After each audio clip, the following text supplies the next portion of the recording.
AK 49, 74 이런 거. 만원 장갑에 대한. 알겠습니다.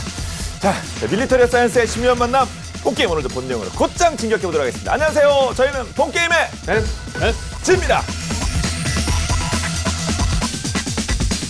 오늘의 주제 무엇일지 영상을 통해서 먼저 확인하시죠. 역시 보병의 확인돼요. 이야.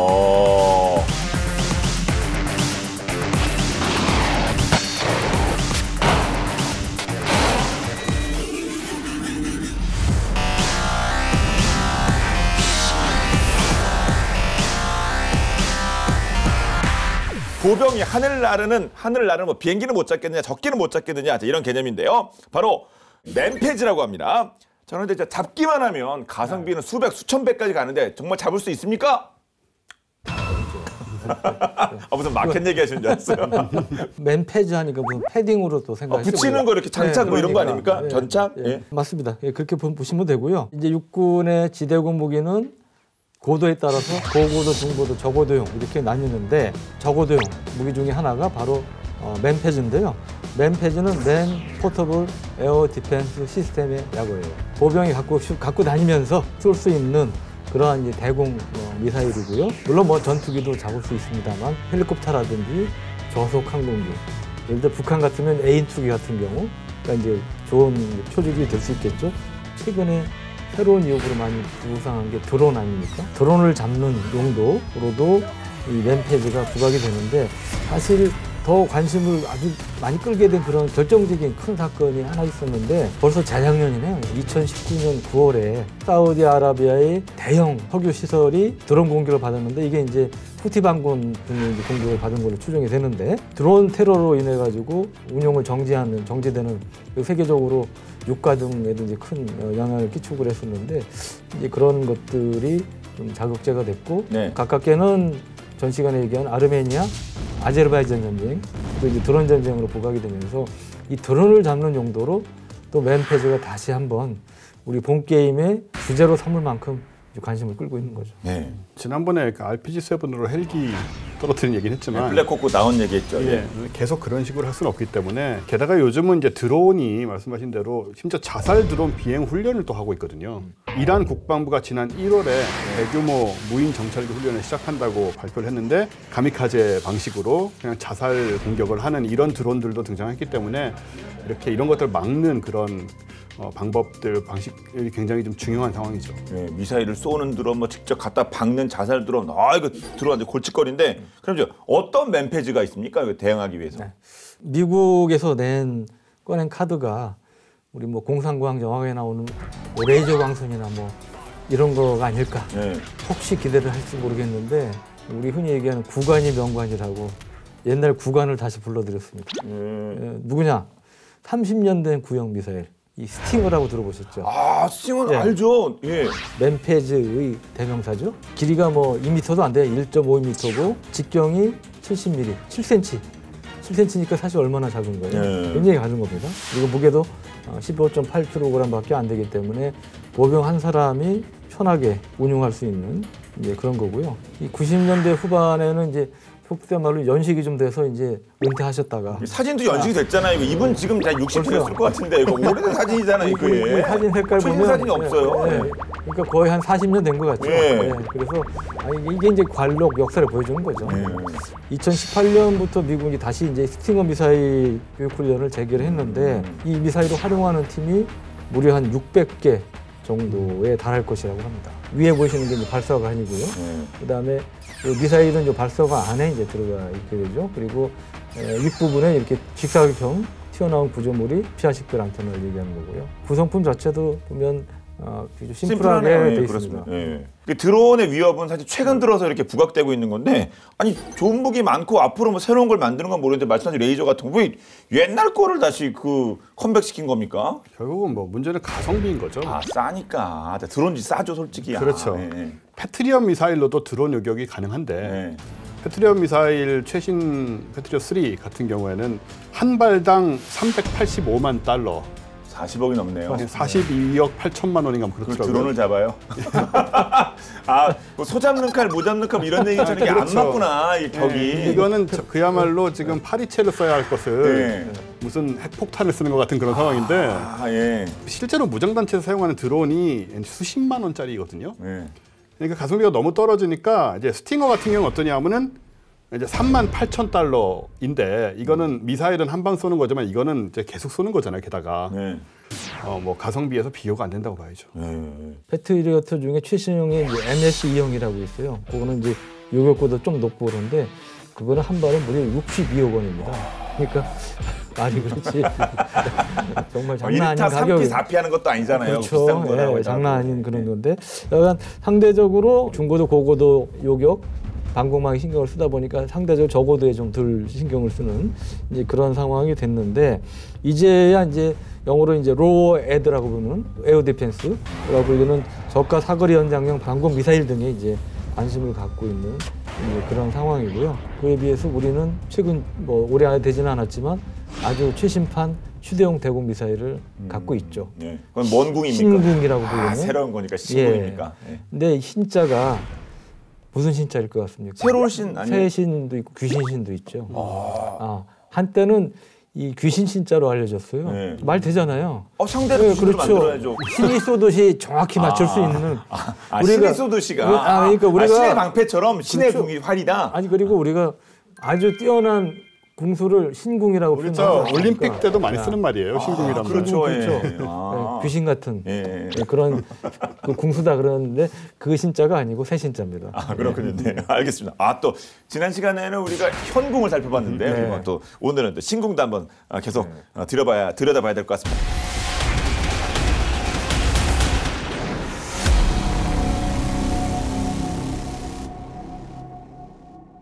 예, 이제 어깨에서 아까 영상에 보셨어요?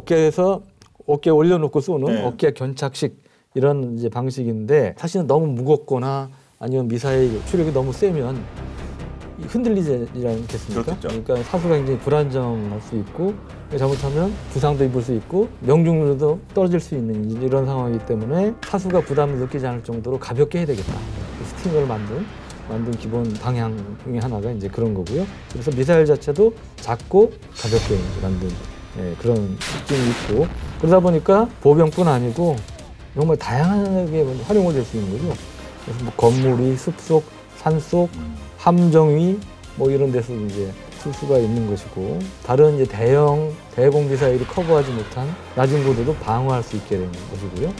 근데 이제 스팅어 전에 쓰던 게 레드 아이라고 있습니다. 레드 아이는 IF4라는 그 피하 식별 장비. 레드 아이는 제대로 돼 있지 않았어요. 스팅어는 이제 그게 갖춰져 있는데 어떤 방식이냐면 아까 미사일 사진에서 보셨죠? 발사관 위에 그 안테나처럼 돼 있는 게 직사각형 그런 구조물이 이제 보이는데 이런 것들이 발사 손잡이 모듈하고 이제 연결이 돼 있고요. 그래서 이 안테나는 AN-PPX-1 피하 식별 호출기와 케이블로 연결이 돼 있는 이제 그런 방식이고 그래서 이 미사일 탐색기가 표적을 인식을 하면 발사 손잡이의 진동으로 알려줍니다. 발사 손잡이에 연결된 골전도 장치를 통해서 확인할 수 있는 이제 그런 방식으로 운영이 된다고 그러고요. 그리고 밤에도 운영할 수가 있어요. ANPS-18이라는 열상 조준경을 달아서 밤에도 활용할 수 있는 시스템으로 활용이 됐다고 합니다. 예. 방금 말씀 그 피하 식별 시스템 이거 아이덴티피케이션 프렌드 O4. 예. 피하 식별은 쏘는데 아군이면 조준이 안 되고 그런 건가요? 그 얘기예요? 그 상대방 그 항공기가 잡힐 거 아니에요? 네. 그러면 전파 신호를 보내서 이게 아군이면 아군이라는 표시를 보내줄 수 있게끔 돼 있습니다. 시스템 자체가. 그래서 그런 아군이라는 표시가 나면 이제 쏘지 않는 것이고 적군으로 인식이 되면 이제 발사를 하게 되는 것이죠. 그거 진짜 중요한 거네요. 그거 잘못해서 좀 오발 나서 진짜. 그렇죠. 예. 실전에서 보면 5인 사격. 5인 사격 예. 그렇죠. 5인 사격에 의해서 사실은 피해를 굉장히 많이 입어요. 걸포전 때 실제로 보면 아군 5인 사격에 의한 피해가 더 컸다고 그러지 않습니까? 예. IFF 시스템이라는 게 바로 그런 거였군요. 잘 알았습니다. 근데 이 표적 조준, 이 조준은 어떤 원리라는 거예요? 이 휴대용 지대공 유도탄들은 작고 가벼워야 되잖아요. 예. 그래서 이제 유도탄이 직접 표적을 보고 따라가는 열추적 방식을 대부분 사용을 하는데 그러니까 목표물인 비행기에서 이제 적외선이 나오니까 그걸 추적해서 가는 거죠. 물론 이거는 고공을 나르는 초음속 전투기 이런 데는 쓸 수가 없습니다, 당연히. 근데 이제 그런 경우에는 레이더 추적을 해야 되는데 그런 시스템을 만들려면은 레이더 기지가 있어야 되고 거기서 이제 전파를 잡아가지고 유도탄에 보내고 뭐 이런 식의 복잡한 시스템이 필요하거든요. 근데 그걸 이제 뭐 보병이 쓸 수는 없으니까 보병은 이제 저고도에서 다니는 적의 항공기들을 이제 열추적 방식으로 조준을 해서 쏘는 거고요. 상대 항공기가 설사 레이더에 안 잡힌다 하더라도 뭐 저고공으로 다니면 더 안 잡힐 수도 있죠. 근데 열은 내뿜고 있기 때문에 여하튼 쏠 수가 있는 것이고 또 조준당한 상대도 조준당했다는 사실을 알 수가 없고요. 그런 장점들이 있는데 이제 열추적 방식은 미사일의 추적기를 차갑게 해야 되는 이 부분이 있습니다. 왜냐하면 지난 시간에 우리 뭐 냉각 CCD 얘기도 했는데 이 탐색기 자체 온도가 낮아야지 잘 감지하지 않겠어요, 적외선을. 그러다 보니까는 냉각기를 함께 탑재를 합니다. 아까 그 부품에서도 그 배터리 냉각 뭐 이런 얘기 나왔는데. 아, 그 가운데 있던 게 그거였나요? 아, 네네. 배터리 냉각기. 아. 만약에 유도탄이 이제 비행 시에 그 공력 가열에 의해서 적외선 도매의 온도가 상승하면 탐색기에 잡음이 발생하게 되기 때문에 온도 조건이 설계할 때 굉장히 중요합니다. 아, 그렇군요. 예. 실전에서 제대로 먹힌 먹는 사례가 좀 있을까요? 아, 당연히 있죠. 네. 예, 그 보면 1980년대 82년에 이제 포클랜드 전쟁이 있었죠. 그때 영국군 특수부대 SAS가 스팅어를 활용해서 아르헨티나군의 헬리콥터 또 이제 푸카라라는 경공격기가 있습니다.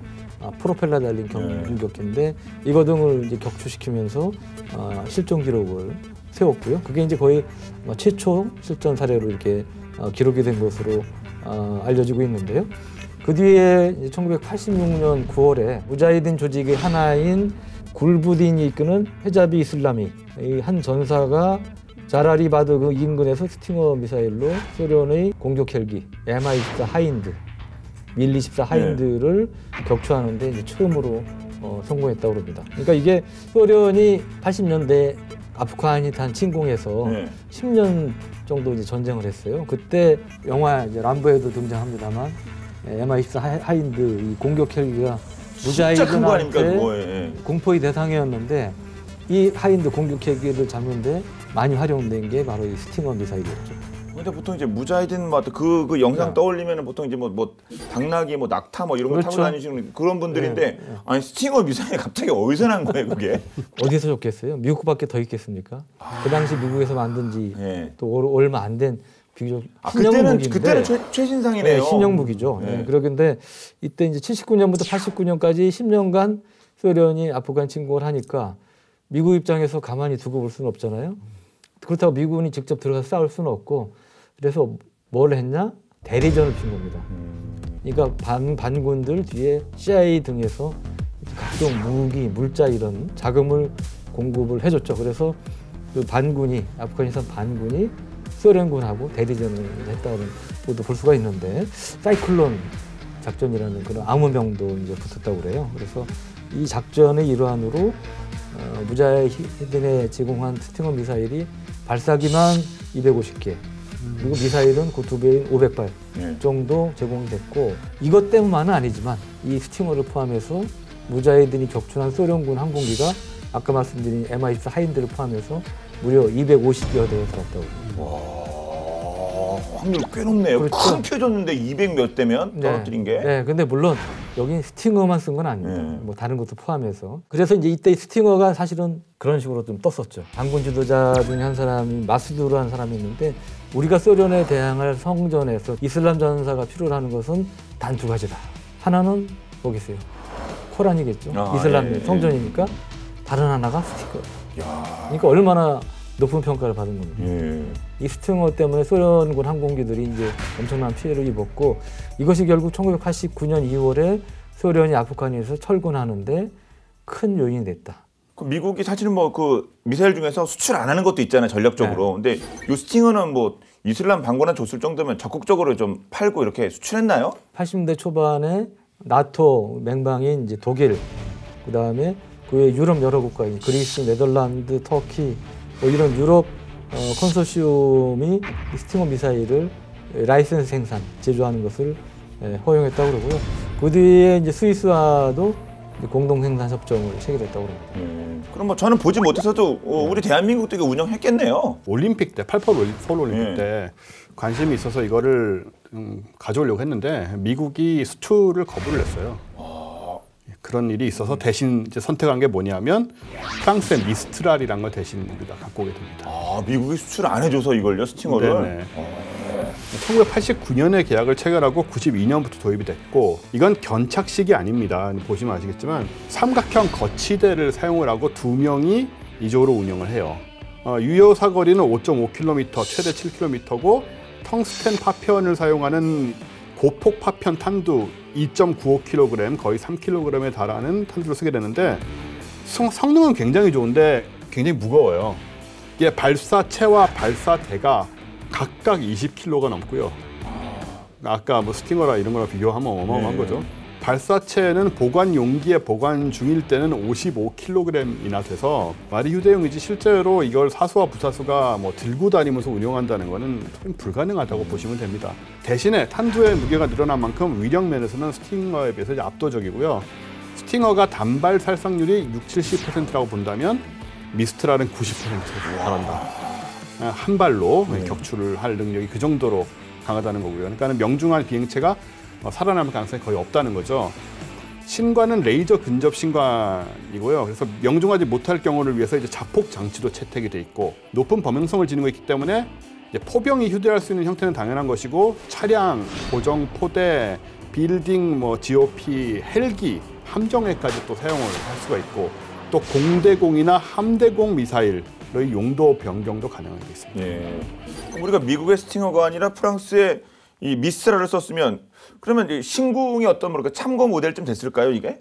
사진을 보시면 미스트랄하고 비슷한 모습을 보실 수 있어요. 일단 거치가 거치하는 것도 이 그러네. 어깨가 경착식이 아니고 거치대를 활용합니다. 미스트랄처럼. 그래서 2인 1조가 돼서 운용을 하고 참고로 신궁 미사일이 무게는 이제 15kg이고요.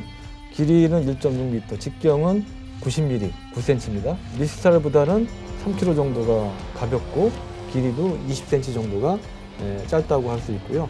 이런 것들을 이제 한국인의 체형을 감안해서 크기와 무게를 좀 줄였다고 볼 수 있습니다. 반면에 이제 명중률은 높였다고 볼 수 있는데 업체에서 시범 사격한 건가요? 이거는 이제 지금 개발 과정에서 이제 시험 사격하는 장면인데요. 야, 아주 점처럼 보이는 거 갖다 때려 맞췄네요. 이건 비행기. 네. 원격으로 조정되는 표적기가 있습니다. 프로펠러를 달린 항공기인데 외형은 이제 미스트랄하고 좀 비슷한데 실제 미사일 자체는 미스트랄보다 다른 나라 걸 더 많이 참고했어요. 그게 어디냐? 스팅어? 그 이스라엘? 아니고요. 러시아입니다. 러시아? 예. 그러니까 러시아? 그 러시아 이제 이글라라는 휴대용 대공 미사일이 있는데 이게 우리가 전에도 몇 번 얘기했던 불금 사업 있죠? 경협 차관 사관용으로 그때 뭐 T-80 전차라든지 이런 거 많이 들어왔는데 그 중에 하나 대거 들어온 게 이글라예요. 156발 정도가 들어왔는데 실전용으로 쓴다기보다는 우리 이 신궁 개발하는 데 좀 활용하려고. 그래서 역설계 뭐 개량 이런 건가요? 그렇게까지는 표현은 못하겠고요. 여간 탐색기부터 해가지고 여러 가지 핵심적인 부분은 러시아 이글라를 많이 활용했다고 볼 수가 있습니다. 그래서 그 신궁은 결국 그 이글라 플러스 미스트랄 발전시킨 이제 그런 걸로 우리가 해석을 할 수가 있겠습니다. 그게 우리나라 이 영공을 지키는 거 아닙니까? 중요한 게 잘하셨습니다. 똑같이 만든 게 아니고 그걸 토대로 해서 이제 업그레이드했다는 거죠. 저는 디테일한 거는 별 잘 모르니까 관심 없고 일단 우리나라 영공을 잘 지키기만 하면 되는 거 아닙니까? 저는 그렇습니다. 그렇군요. 그런 또 사연이 있었네요. 불검 사업 때 러시아 맨페이지 이글라뿐만 아니라 러시아 무기가 아주 그냥 넝굴째 들어왔다고요. 그런데 무기가 들어오고 그 배가 빈 배로 간 게 아니라 뭘 가득 실어서 갔다 그럽니다. 그 내용이 뭘지 본방제에서 준비했습니다. 보시죠.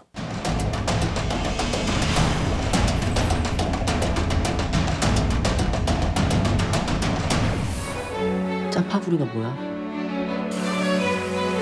팬데믹의 공포 속에서도 식지 않는 한류 열풍.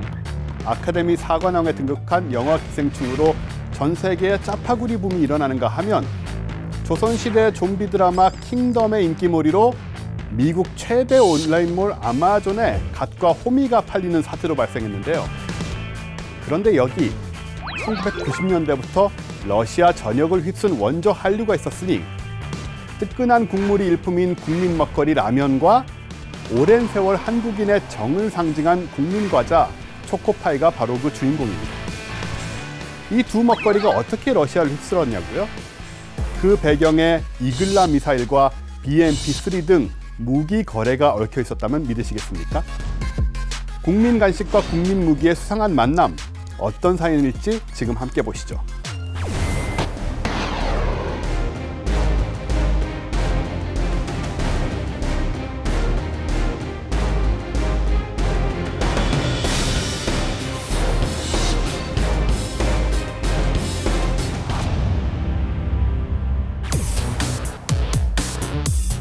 체제 말기 소련은 극심한 자금난에 시달리고 있었습니다.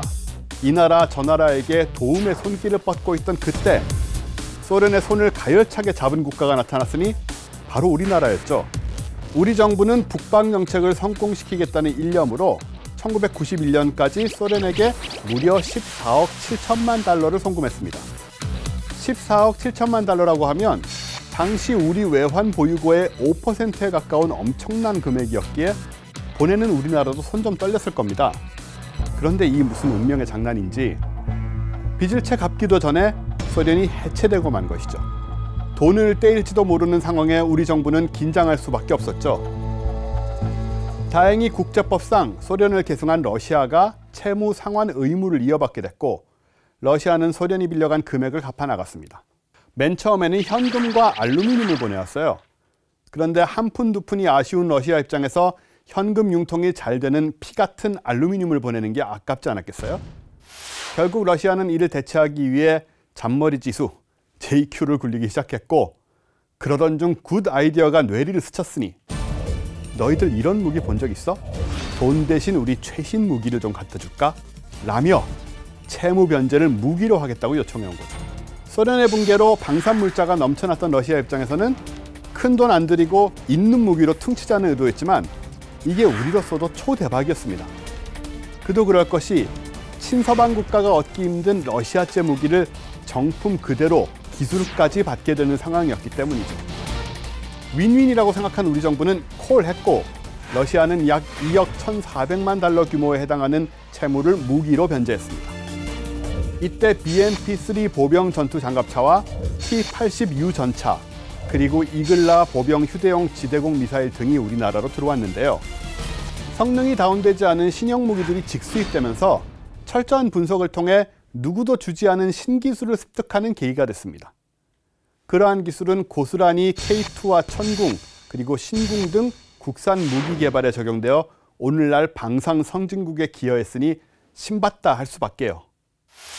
방산 기술의 토대가 된 이 기특한 무기들은 화물선과 화물기를 통해 각각 부산과 김포공항에 도착했습니다.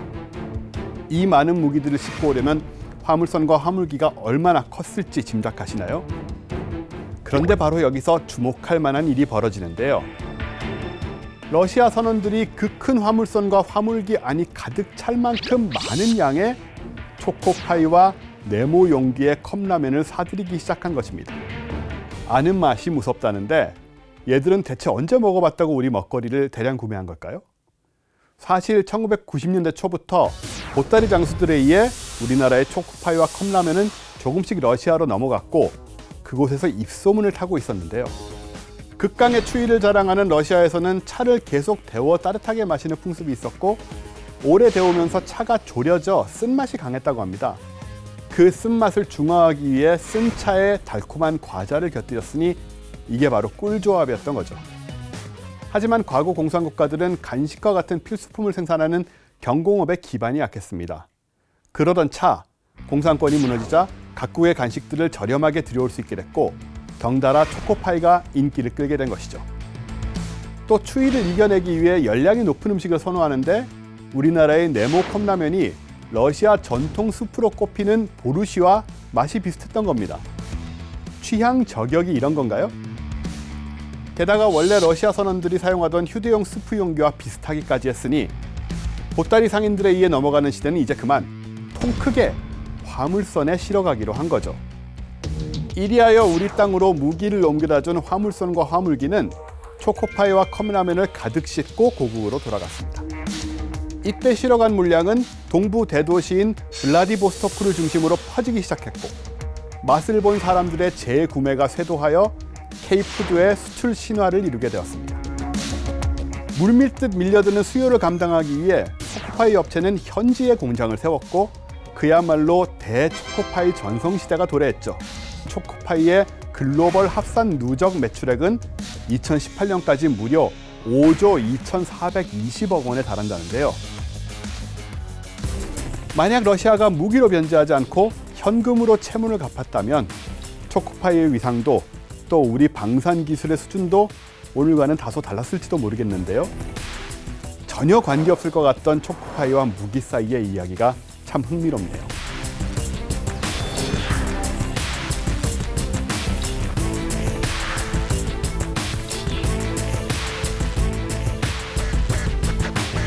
무기가 들어오고 네. 사발이고 초코파이가 가고 네. 다시 빈 게 아니라 그다음에 루브라가 왕창에서 계속 들어오는 거 아닙니까? 이거? 야 진짜 그 경협이라고 해야 되나? 뭐 그거 잘했네요. 그거 진짜.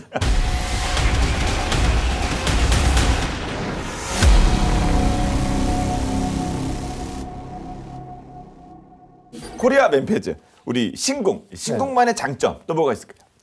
우선 미사일에서 제일 중요한 게 뭐겠어요? 눈이겠죠.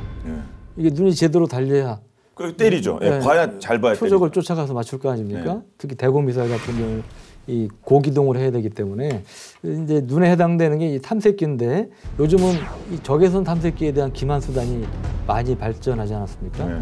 예를 들어 뭐 전에 말씀드렸던 플레어라든지 뭐 여러 가지 그 기반책들이 나왔기 때문에 이에 대해서 대응 능력을 가진 2세 탐색기를 갖췄다는 게 가장 큰 장점이고요.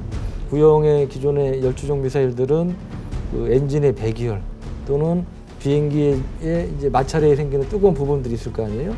거기에 생기는 근적외선 파장을 이제 추적하게 돼 있는데 그러다 보면 기만체에 속기 쉬운 이런 그런 단점이 있었어요. 근데 신궁의 이제 이색 탐색기는 근적외선과 중적외선을 동시에 이제 검출하기 때문에 단순히 이제 속지 않고 목표물을 쫓아갈 수 있는 능력이 있다. 이게 네. 이제 그 장점으로 이제 볼 수가 있죠. 아, 근데 그래요. 근적외선, 중적외선은 뭡니까? 네. 근적외선. 그거는 우리 원쌤이 설명해 주셔서.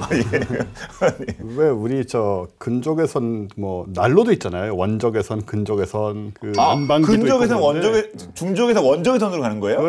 그거랑 같은 얘기인데요. 아, 보통은 근적외선, 원적외선으로 구분을 하죠. 네. 중적외선은 그 중간 파장의 적외선을 얘기하는 건데 이제 적외선이란 거는 기본적으로 약한 에너지예요. 그러니까는 빨간색 바깥에 있는 눈에 안 보이는 빛인데 근적외선은 그나마 온도가 이제 셉니다. 에너지가 세기 때문에 실제로 굉장히 뜨거운 부분들이 근적외선이 나와요.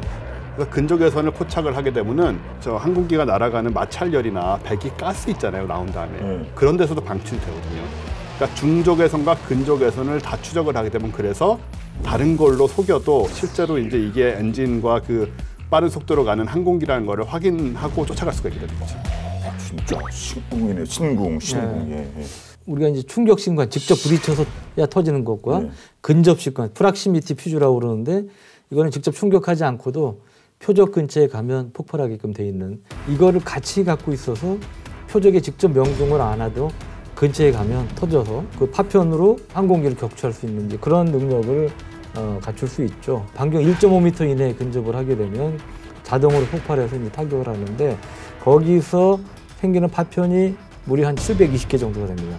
이게 작지만 이 항공기 엔진까지 관통할 정도로 상당히 이력이 있다고 합니다. 이런 것들이 이제 스팅어나 러시아 이글라 같은 것들은 직접 부딪혀야 명중을 시켜야 이제 파괴가 되고 폭발을 하는데 이거와 비교했을 때 효율성, 그다음에 아무래도 직접 부딪히지 않아도 근처에 터져서 격추시키면 요격할 수 있는 확률이 좀 높아지지 않겠습니까? 이제 그런 점에서 장점이 있다는 것이죠. 네. 신궁은 항력 감쇄기도 좀 특별한데요. 항력 감쇄기요? 네. 미사일이 날아가면서 받는 공기 저항을 줄여주는 그 개념인데요. 예. 여기 보시면 앞에 뾰족하게 툭 튀어나와 있잖아요. 아, 요거요? 핀 같은 나사처럼. 긴 거예요? 안테나 같은 핀처럼. 요거요? 예. 저기 이제 그 항력 감색인데 납작한 게 날아가는 것보다 어쨌든 뾰족한 게 날아가는 게 이제 공기 저항을 덜 받는다. 이 공기 역학적인 그런 관점에서 하는 건데 미스트라 같은 경우에는 앞에 이제 팔각 뿔형으로 달려 있어요. 아까 그림 보면 그랬던 것 같아요. 이렇게 그렇죠. 이렇게 예, 네. 연필 깎듯이 이렇게 되게 나가는 거. 대개 아마 그런 식으로 붙입니다. 로켓도 그렇고 앞에 이제 이렇게 삼각형이나 팔각형이나 이런 식으로 점점 뾰족해지는 뿔 형태로 만드는데 이게 문제가 뭐냐면은 만들기가 복잡하고 이 적외선 탐색기를 좀 방해를 해요. 앞쪽에 이렇게 크게 붙어 있다 보니까 예. 그래서 이제 포인트는 뭐냐면은 최대한 단순하게 만들고 그리고 적외선 탐색기를 방해하지 않으면서도 공기저항을 줄여줄 수 있는 구조를 만들어내는 게 중요하잖아요. 근데 이제 우리나라가 신공에서 저걸 설계를 하면서 이제 그걸 해낸 거죠. 두 마리 토끼를 다 잡게 된 거죠. 그래서 사실은 단순해 보이지만 저것이 팔각뿔형보다 훨씬 나은 성능을 보여주는 항력 감색이다 이렇게 보시면 되고요. 또 이제 피하 식별 장치 아까 얘기 나왔었는데 그것도 모드 5라는 최신형이 이제 탑재가 돼 있습니다. 기존의 모드 4는 이제 하나의 질문을 하고 저쪽에 이제 아군기가 이제 응답 신호를 보내면 이제 우리 편이다. 그거 하나만 식별을 하는 거였거든요. 네. 근데 지금 모드 5는 질문을 여러 개를 해요. 그런 거구나. 그 안부었잖아. 화랑, 담배. 너희 아버지 성함은 뭐 이런 식으로 가는 거 아니에요? 그런 식으로 질문을 여러 번을 해가지고 피하 식별뿐만 아니고 아버지 성함도 알 수 있게. 그럼 정확하겠네요. 네, 피아가 정확히 식별되겠네. 자꾸 질문을 여러 개를 그렇죠. 하면. 네. 그래서 항공기가 뭐다 이런 식으로 추가 정보들을 다 획득을 할 수 있도록 이렇게 업그레이드가 돼 있는 거고요. 또 야간 조준기를 장착을 하고 있어서 야간에도 작전이 가능하고 이런 신공의 이 국산 화율은 그럼 얼마나 되느냐? 국방과학연구소에서 밝힌 바에 따르면 이 국산 화율이 90% 이상이다. 그렇게 알려져 있습니다. 이런 걸 바로 우리가 수출하면은 다 그냥 우리의 그냥 국부가 올라가는 거 아니겠습니까? 수출 가능성도 있나요? 그렇죠. 맨패즈 생산한 국가가 90년대 중반까지만 해도 좀 됐는데 그 뒤로는 좀 줄었어요. 오히려 그래서 몇 나라가 안 되기 때문에 그러면 신궁이 좀 경쟁력이 있다고 보여지는데 우선 그 우리가 수출 경쟁력을 갖게 된 가장 큰 요인 중에 하나가 탐색기를 국산화했다는 거예요. 이 탐색기가 우리가 그 개발에 많이 참고했다는 나라 있지 않습니까? 네. 이제 그쪽 거를 이제 뭐 활용하다 보니까 거기서 오케이를 안 해주면 수출을 못 하는 거잖아요. 근데 이건 핵심 부품인 거고 안 되겠다 해가지고 속된 말로 죽으라고 개발해가지고 성공한 거죠. 그래서 탐색기 개발에 성공함으로써 우리가 마음먹으면 얼마든지 원하는 나라에 수출할 수 있게끔 된 건데 이 탐색기 같은 경우 세계에서 만드는 나라가 미국, 러시아, 프랑스, 영국 뭐 이런 정도 일부 선진국들에 국한돼 있기 때문에 우리가 이제 그런 면에서 세계 최고 수준의 어떤 기술력을 갖게 됐다고 좀 볼 수 있는 것이고, 근데 세계 휴대용 유도탄 미사일 시장이 보면 아직까지 뭐 사실 그렇게 아주 크지는 않아요. 2016년 기준으로 했을 때 22억 달러니까 2조 원이 좀 넘는 거죠. 5년 전인데 그때에 비해서 조금 일부 커졌다는 이제 그런 시각도 분석도 나오고 그러는데 우리 신궁이 보면 성능과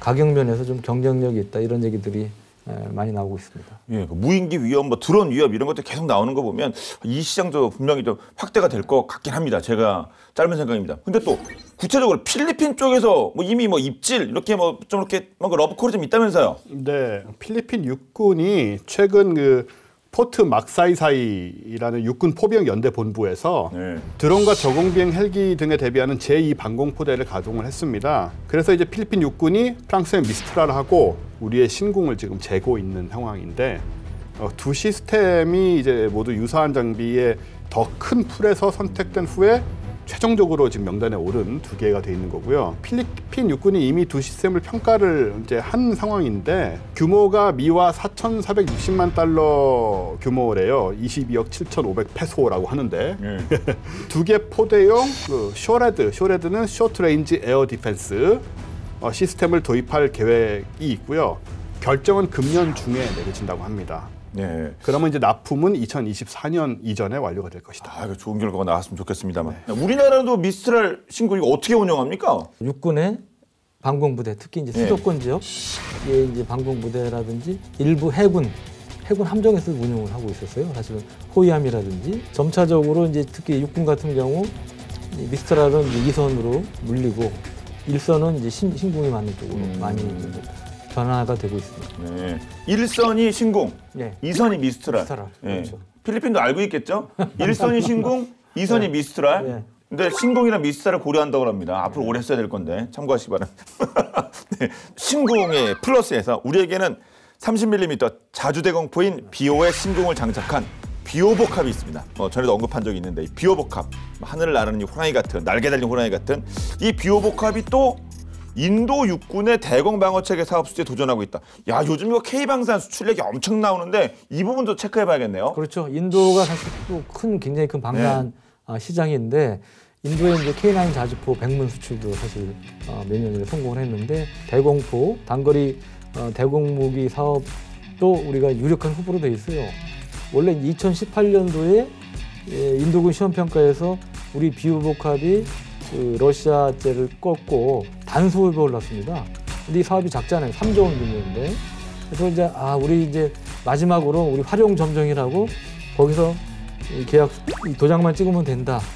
그 얘기가 벌써 3, 4년 전부터 3, 4년째 나오고 있어요. 이 상태인데 3, 4년 동안 이게 딱 중단돼 이 상태에서? 예, 그렇습니다. 그래서 너무 안타까운 현실인데 왜 그런 일이 벌어지느냐. 일부에서 뭐 취소했다는 얘기가 있는데 그건 아니고 여전히 우리가 유일하게 시험평가를 통과한 단수 후보로 돼 있는 건 변함이 없는데 전통적으로 보면 러시아하고 굉장히 가까워요. 우리가 속된 표현을 쓰면 아삼육이라고 있죠. 이 무기 거래에 있어서 정말 아삼육이에요. 러시아하고 구소련 때부터 핵 잠수함을 유일하게 리스해준 나라가 인도 아닙니까? 그 정도인데 전차도 T-90 전차 러시아제를 주력으로 쓰고 있고 그래서 이제 그 정도로 밀착돼 있다 보니까 당연히 네트워크가 있지 않겠습니까? 커넥션이. 그러니까 그 러시아 인맥들이 가만히 있질 않는 거죠. 러시아 거 써라. 러시아는 나름 또 뭐 소련이 판치르니 나름 러시아가 이제 자랑하는 이런 우리 비오급파보다 먼저 만든 이런 복합 시스템이 있습니다. 복합 시스템은 대공포와 맨페즈를 같이 합쳐놓은 그런 시스템인데 이걸 얘기하는데 러시아도 나름 자랑하는 것들이 있어요. 그런데 그게 안 되노니까 악영향을 끼치는 건 아니냐 그런 우려들이 있는데 약간 올해는 좀 좋은 소식 이 있을 것으로 많이 기대들을 하고 있습니다. 네, 이것저것 고려하지 마시고 물건 딱 보고 좋은 물건 선택하셔야겠죠. 현명한 선택하시라 믿습니다. 또 최근에 뭐 인도의 군도군의 고위 인사가 또 한국에 왔다고 그러니까. 그래요? 예, 그러니까 그런 점에서 좀 기대를 해보는 거죠. 좋은 소식 가지고 오셨으면 좋겠습니다. 좋은 소식 가졌으면 좋겠고요. 자, 근데 그 테러리스트들이 이거 보유를 하고 좀 갖고 있어서 문제가 될 수도 있다. 이거 진짜 이거 영화 상황이 아니에요? 이게 보병용 무기다 보니까 아무래도 자꾸 그런 일들이 벌어지게 되는데요. 뭐 대전차 무기도 마찬가지지만 1989년에 소련이 아프가니스탄에서 철군하니까 이제 미국이 스팅어를 이제 회수를 했어요. 재구매를. 중고를 다시 가져가요? 뭐 거기다 놔둘 수 없으니까 재구매를 통해 회수를 했는데 근데 이거를 회수를 하는 과정에서 상당수가 없어진 거죠, 사실. 그 전쟁 중이었기 때문에 어딘가 사라지고 회수를 못한 겁니다. 그래서 그 중에 일부가 크로아티아, 이란, 스리랑카, 카타르, 북한 이쪽으로 새나간 것이 발견이 되죠. 그러니까 퍼지긴 퍼졌네요, 벌써. 퍼진 거죠, 그게 어떻게 됐든 간에. 근데 이제 이게 그냥 퍼지기만 했으면 그렇게 수가 뭐 많은 건 아니니까 뭐 그럴 수도 있다 생각이 드는데 수출 통제가 약하거나 무장 조직과 연계된 국가들에서 이걸 바탕으로 한 그 대량 생산 라인이 생기기 시작하고 이제 만들기 시작한 거예요, 이거를. 그래서 그 대량 생산 라인이 지금 꾸준히 증가하고 있는 추세라는 거고요. 이런 연장선상에서 좀 우려가 되는 사건이 뭐가 있냐면은 2002년에 발생을 했던 사건인데 케냐의 항구 도시 그 몬바사라고 있잖아요. 첩보 영화 같은데 은근히 잘 나오는 이 도시인데 공항에서 막 이륙한 이스라엘 텔아비브행 여객기를 향해서 2기가 발사가 됩니다. 이게 이제 소련제 9K-32 스트렐라2 지대공 미사일인데 기본적으로 이제 보병이 쓰는 지대공 미사일인 거죠. 근데 다행히 빗나갔습니다. 아슬아슬하게. 근데 만약에 이게 맞았다면 어마어마한 그런 사건이 될 뻔했던 그런 상황이었죠. 미국제든 뭐 소련제든 아무튼 그 맨페즈가 그 테러리스트 같은 사람들 넘어갔다. 그건 이제 팩트가 된 거 아닙니까? 그렇죠. 특히 뭐 이륙할 때 또 착륙까지 쏘면 이건 진짜 어떻게 피할 방법도 없겠는데 속도가 느려질 거 아닙니까? 그런 거죠. 사실 여객기도 운항 고도가 뭐 3만 피트 거의 10km 가까이 되기 때문에 이거를 뭐 열추적 미사일로 쏜다는 건 보병이 쏜다는 건 불가능하죠. 근데 착륙하고 이륙할 때는 거의 뭐 지상에 있다시피 하고 시작하자. 속도도 아주 느리니까 맨페즈가 주로 타겟으로 하는 헬기나 뭐 이런 것과 다를 바가 없는 상황이거든요. 네. 이 맨페즈 탄두는 이제 핵심적인 항공기 서브 시스템에 최대한의 피해를 가하도록 특수하게 설계가 돼 있어요. 그래서 이제 이번 그 2002년에 그 사건을 계기로 해서 전 세계가 어떤 생각을 하게 됐냐면 맨페즈가 이 테러리스트들에 의해서 민간 항공기, 네. 상업 항공기에 위협이 될 수 있다 이런 걸 이제 깨닫게 됐습니다. 그러면 거기에 대해서 무슨 대책이 있어야 될 거 아닙니까? 민항기는 어렵죠. 군 수송기 같은 경우도 사실 실제로 맨페즈 이륙 중에 공격받아서 추락한 사례도 있는데 이제 그런 걸 피하기 위해서 전술 기동이라는 거래요. 전술 기동이 뭐냐면 회피 기동. 예. 혹시 모르니까 예, 그냥 예, 이렇게 예, 그렇죠. 복잡하게 이렇게. 예. 그러니까 제가 이라크 파병 자이툰 부대를 우리 한국군 C-130 수송기를 타고 간 적이 있는데 그때 이제 쿠웨이트를 이륙해서 이라크의 아르빌로 가는데 착륙할 때 일정 고도부터 그 큰 수송기가 이런 비행을 하더라고요. 그래서 저는 그 헬리콥터가 아닌 수송기가 그런 비행을 하는 처음 알았는데 그런 회피 기동을 하는 경우도 있고 물론 여객기는 안 되죠. 그래서 보통 많이 쓰는 게 우리 전에 얘기했던 플레어, 이 성광, 불꽃에 의해서 쏘는 거예요. 마치 이제 엔진 열처럼 예. 위장을 하는 거죠. 그래서 그 열추정 미사일이 비행기가 아닌 불꽃, 플레어를 향해서 향하도록 하는 이런 방식을 이제 많이 활용을 하는데, 근데 이제 이것도 문제가 뭐냐면 그 안전의 문제가 있다. 특히 이 지상에서 이제 화재 같은 걸 초래할 우려가 있기 때문에 미국이나 스위스 뭐 이런 몇몇 국가에서는 이 플레어 시스템을 그다지 뭐 선호하지는 않는다고 합니다. 근데 실제로 미국 같은 경우는 지금도 C-130 수송기나 아니면 AC-130 대지공기 같은 훈련할 때 보면 뭐 대형 수송기도 마찬가지고 이 플레어를 한꺼번에 투하하는 이런 터뜨리는 훈련을 하죠. 예. 우리 가끔 사진이 나오잖아요. 천사의 날개라고. 예. 그게 이렇게 탁 올라갔다 떨어지는데 마치 천사의 날개처럼 보여요. 그래서 그 영상으로 보면 참 아름다운데 물론 뭐 상황 자체는 심각한 상황이죠. 그거를 실제로 아름다운 매우 상황이 심각한 아니지만, 상황이죠. 네. 네. DIRCM, 덕컴이라고 부르는데요. 이 덕컴이라는 장치가 대표적입니다. 고출력 중적외선이라는 게 있어요. 그건 레이저화된 적외선이라고 보시면 됩니다. 굉장히 강력한 적외선인데 뭐 레이저라고 번역을 하는 경우들도 있고요. 예. 이거를 발사를 해서 미사일의 눈에 해당하는 적외선 탐지 장치를 무력화해 버리는 거거든요. 쏘는 거예요? 공격을 하는 거예요? 그러면 그렇죠. 그러니까 사람이 어. 너무 밝은 빛이 갑자기 들어오면 아무것도 안 이제 보이잖아요. 플래시뱅 이런 거랑 똑같은 거 아닙니까? 그렇죠. 플래시뱅. 형광탄처럼. 예, 네. 그런 식으로 이제 미사일의 눈을 마비시킨다. 이제 그런 개념으로 사용을 하게 됩니다. 맨페즈가 발사되면 기본적으로 불꽃이 나오고 뭐 로켓이 날아가는 거잖아요. 아까도 보니까 씨 그죠. 이렇게 보이더만 연기도 보이고. 그런 과정에서는 항상 전자기파가 방출되게 돼 있거든요. 눈에 보이는 것 외에도 뭐 적외선, 자외선 뭐 5만 개 다 나옵니다. DIRCM, 그러니까 덕컴 시스템은 자외선 센서를 갖고 있고 그 외에도 여러 가지 센서를 또 사용을 하게 되는데 이 센서를 통해서 이 미사일 발사 시에 에너지를 포착을 합니다. 그리고는 이제 조종실의 미사일 접근 경고를 알리게 되고요. 그래서 조준 추적 장치가 미사일을 찾아내서 조준을 하면 이제 고강도 가스 아크 램프라는 걸 사용해서 레이저 고출력 중적외선을 발사를 하게 되는 거죠. 그래서 이제 마비를 시키게 된다. 이제 이런 개념이 되는 거고요. 또 이제 이 적외선 빔은 특수한 파장을 또 송출을 할 수 있어서 미사일의 유도 장치의 오류 신호를 또 일으킵니다. 그래서 미사일을 단지 눈만 멀게 하는 게 아니고 미사일이 다른 거를 쫓아갈 수 있도록 다른 경로로 날아가도록 만들기도 하는 이런 과정들을 이제 같이 활용을 하게 되고, 근데 이게 막 몇 분씩 걸리면 아무 의미가 없잖아요. 미사일이 날아오는데 이 모든 과정이 항공기 승무원의 조작 없이 자동으로 2초에서 5초 사이에 다 이루어지게 돼 있어요. 그래서 미사일을 피하기 위해서 갑자기 막 급기동을 해야 되거나 이럴 필요도 없는 거죠. 그 맨페즈가 그 외부로 유출된 게 참 큰 문제를 일으키고 있네요. 그러니까 덕함이 보면 장치 자체는 그렇게 복잡해 보이지 않아요. 심플해 보이는데 네. 가격이 한 대에 몇십억 원씩 합니다. 30억 원 이상이에요. 그러니까 결코 싼 가격이 아니고, 근데 다행히 우리도 얼마 전에 국산화를 했습니다. 우리도 이제 국방과학연구소하고 예. 모업사에서 몇 년 동안 노력을 해서 개발하는 데 성공을 했어요. 그럼 그 이제 뭐 군용기의 필요에 따라서 또는 민간 항공기에 이렇게 장착이 되는 겁니까? 그렇죠. 우리는 일단 뭐 헬기라든지 예. 아니면 뭐 수송기라든지 필요한 항공기에 이제 장착을 할 수 있죠.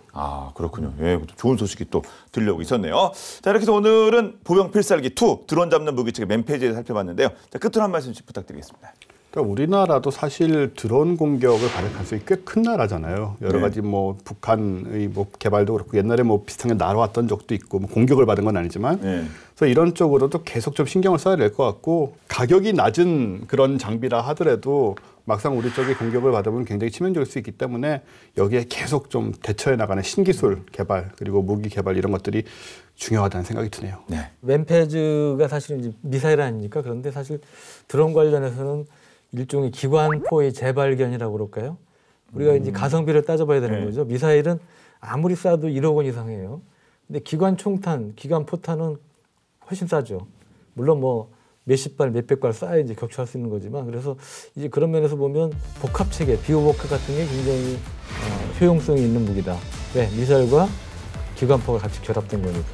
그래서 이제 그 말씀을 좀 드리고 싶고 두 번째는 이게 만약에 그런 공격을 받았을 때 이 피해를 생각하면 사실은 그렇게 비싸지 않다고도 볼 수 있는 측면이 있기 때문에 이제 그런 것도 우리가 좀 더 전향적으로 좀 접근할 필요가 있지 않나 생각이 됩니다. 네. 저는 이렇게 맨페이지를 살펴봤는데 오늘 본 게임은 여기까지입니다. 저희 본 게임은 국방TV 앱을 통해서 언제든지 활용하실 수가 있으니까 많은 시청 부탁드리도록 하겠습니다. 그럼 저희는 다음 주 더욱더 화끈한 밀리터리 얘기로 돌아오도록 하겠습니다. 지금까지 저희는 본 게임 2의 S였습니다. 고맙습니다. 네, 고맙습니다. 네. 네, 그거를 우리나라가 만들었어요. 덕함? 네.